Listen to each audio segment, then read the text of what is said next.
मुझे बहुत शर्म महसूस हो रही है रौनक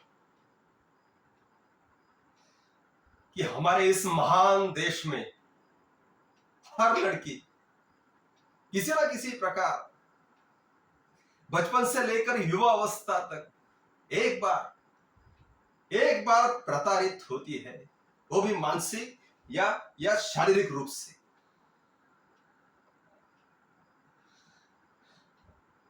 इस लड़की में किसी को पीड़िता दिखाई देती है तो किसी को धन बनाने का साधन, किसी को अपनी कुंठित वासना को पूरा करने की ललच दिखाई देती है तो किसी को मिठी आग।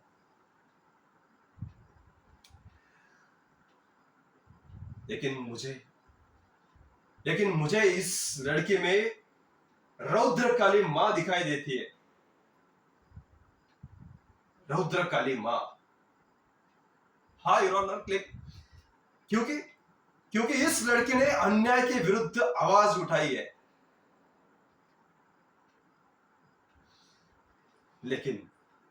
लेकिन इस पूरे प्रकरण में हमारे डिफेंस काउंसिल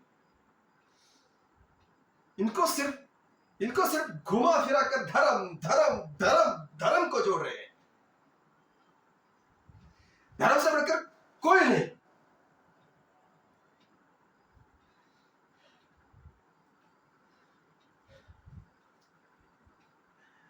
योर ऑनर, हमारे इस संसार में कुकर्म को 3 भागों में बांटा है।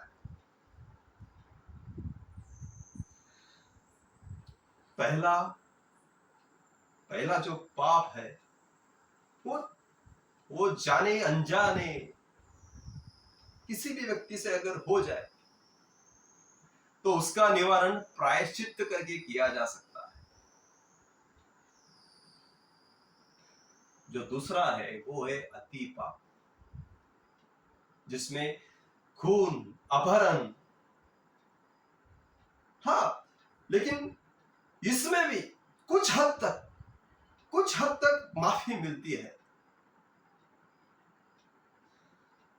लेकिन तीसरा है वो है महापाप। हाँ, पार्वती मां ने शंकर भगवान से पूछा, उनको टोका था कि रावण ने सीता का अपहरण किया तो इसे आप महापाप क्यों कहते हैं? तो जवाब में मुस्कुराते हुए शंकर जी पार्वती मां से बोले कि इस संसार में जिस पाप का प्रभाव सदियों तक रहता है उसे महापाप कहते हैं। अगर रावण ने रावण बनकर सीता का अपहरण किया होता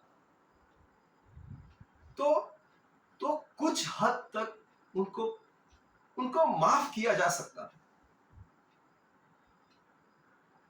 लेकिन रावण ने साधु बनकर सीता का अपहरण किया है, जिससे इस संसार के साधुत्व और सनातन पर बहुत ही बुरा प्रभाव पड़ेगा और पड़ता रहेगा। इसलिए इस पाप को किस तरह की माफी नहीं दी जा सकती।